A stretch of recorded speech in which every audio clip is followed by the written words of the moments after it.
तो अगर आप एक डिजिटल मार्केटर जिसने कि अभी अभी जो है स्किल को सीखा है, या फिर आप जो है एक डिजिटल मार्केटिंग एजेंसी के ओनर हैं, तो आज की इस वीडियो में मैं आपके साथ जिक्र करूंगा कुछ ऐसे डिफरेंट तरीकों का जिनकी मदद से आप अपनी एजेंसी के अंदर अपनी रेवेन्यू की डिफरेंट स्ट्रीम्स को जो है वो आप जनरेट कर सकते हैं और डिफरेंट तरीकों से जो है आप रेवेन्यू को अपनी एजेंसी के अंदर लेके आ सकते हैं। तो वीडियो स्टार्ट करने से पहले सबसे पहले काइंडली अगर आप मेरे चैनल पर नए हैं तो मेरे चैनल को आप लोग सब्सक्राइब करें और वीडियो को लाइक और शेयर जो लाजमी करें, क्योंकि मैं जो इसी तरह का जो है सेल्फ डेवलपमेंट का, ऑनलाइन अर्निंग का और ऑनलाइन बिजनेस का जो है वो कंटेंट जो है इस चैनल के ऊपर लेके आता हूँ। तो वीडियो को स्टार्ट करते हैं। तो यार देखो, डिजिटल मार्केटिंग एजेंसी भी अगर हम लोग बेसिक देखें तो क्या ये एक बिजनेस है, ठीक है। और बिजनेस का जो एक मेन फार्मूला होता है जो कि मार्केटिंग में भी बड़ा मशहूर है कि कभी भी अपने सारे एग्स जो आप एक बास्केट पुट ना करो। तो आपके लिए भी ये होता है कि डिजिटल मार्केटिंग एजेंसी के अंदर भी हमें कोशिश करनी चाहिए कि सिर्फ हम जो है एक प्रोजेक्ट फीस के ऊपर डिपेंड ना करें, बल्कि हम उस एजेंसी के अंदर डिफरेंट जो है वो तरीकों को, डिफरेंट जो है रेवेन्यू स्ट्रीम्स को लेके आए ताकि हमारा जो एजेंसी है वो ग्रो कर सके और हम सिर्फ एक जो है वो यानी कि सिर्फ प्रोजेक्ट फीस से पैसे ना कमा रहे हो, बल्कि डिफरेंट जरियों से जो है पैसों को कमा रहे हो। तो अगर मैं आपको बताऊँ कि पहला तरीका कि जिससे आप पैसे कमा सकते हैं तो वो है आपका बेस्ट सेलिंग डिजिटल प्रोडक्ट्स, ठीक है। बिल्कुल, तो आप अपनी एजेंसी के अंदर डिफरेंट जो है वो डिजिटल प्रोडक्ट्स को तैयार कर सकते हैं और उनको सेल कर सकते हैं। आप डिजिटल प्रोडक्ट्स होते हैं, तो देखो यार, कोई भी हो सकता है। आपको कोई आपकी ई बुक हो सकती है, कोई आपकी गाइड बुक हो सकती है, कोई आपकी चीट शीट हो सकती है जो कि आपकी एजेंसी तैयार कर रही है, और फिर उसको जो है आप एक $5 $10 या $15 में अपने क्लाइंट्स को या किसी को भी आप लोग अब जो है वो सेल करते हैं। लेकिन इसके लिए ज़रूरी है कि अपनी जो यानी कि ई बुक, अगर हम गाइड बुक की बात करें, कि आपको अपनी नीश पता हो, यानी कि आप किस नीश के अंदर काम करें। फॉर एग्जाम्पल अगर आप लोग काम कर रहे हैं हेल्थ सेक्टर के अंदर, तो ये आपकी जो नीश है ये आपकी सिलेक्टेड है और आप उसके लिए भी कर सकते हैं कि किस तरह से 12 वे से आप जो है अपने जो है यानी कि हेल्थ सेक्टर को जो है मार्केट कर सकते हैं। सिर्फ ये एक मैंने रैंडम बताया, आप मतलब कोई भी आइडिया जो है चैट जीपीटी की मदद से लेके तो अपनी एक ई बुक जो है वो अपनी बना के तो आप उसके थ्रू पैसा कमा सकते हैं। अब अगर हम अपने दूसरी बात करें तो दूसरा हमारा आता है कंसल्टिंग। बिल्कुल यार देखो, आजकल कंसल्टिंग के थ्रू भी जो है वो काफ़ी जो एजेंसी ओनर है वो काफ़ी पैसा कमा रहे हैं, ठीक है। अब कंसल्टिंग में बेसिकली आप लोग क्या क्या ऑफर कर सकते हो। तो यार देखो, 3-4 तरह की चीज़ें होती हैं जो कि आप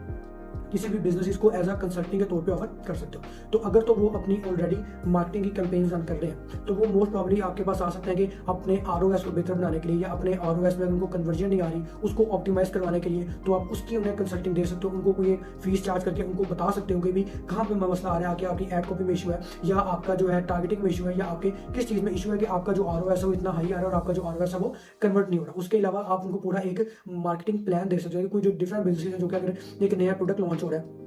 तो आप उनके लिए पूरा एक मार्केटिंग प्लान तैयार कर सकते हो कि आपकी पैकेजिंग क्या होगी, किन लोगों को आप टारगेट करेंगे, आपकी टारगेट ऑडियंस क्या होगी, आपकी एड कॉपीज क्या होगी। तो ये वाला भी काम कर सकते हो। उसके अलावा तीसरा आप जो है आप उन्हें बता सकते हो प्रोजेक्ट प्लानिंग का, यानी कि कोई भी अगर आपके पास क्लाइंट आ रहा है तो आप उन्हें पूरा 1 साल का उन्हें प्रोजेक्ट प्लान करके आपने दे सकते हो कि भाई इतना बजट लगेगा, ये सारा काम होगा, ये कैंपेन्स होगी और ये प्लेटफॉर्म होगा, ठीक है। तो ये भी बहुत हो रहा है। आप अगर मतलब इसके ऊपर और वर्क करें तो आप लोग कंसल्टिंग के अंदर भी एक अच्छी खासी अमाउंट को आप लोग अपनी एजेंसी के अंदर आप लोग लेके आ सकते हैं। उसके अलावा अगर हम लोग बात करें तो हमारी आती है प्रोजेक्ट फीस का। तो देखो, तीसरा तो आपका लाजमी बात है कि जो भी आप लोग प्रोजेक्ट कर रहे हो, वेदर ये वेबसाइट डेवलपमेंट किया या फिर कोई सोशल मीडिया मार्केटिंग की कैंपेन है, ठीक है, या फिर आप पीपीसी ऐड है या ईमेल मार्केटिंग है, तो वन टाइम आपने वो काम किया, ठीक है, और उसके बाद आपको वो पैसे मिल गए, ठीक है। ये आपका जो हो गया नेक्स्ट हो गया। आप उसके बाद आपकी जो नेक्स्ट चीज़ आती है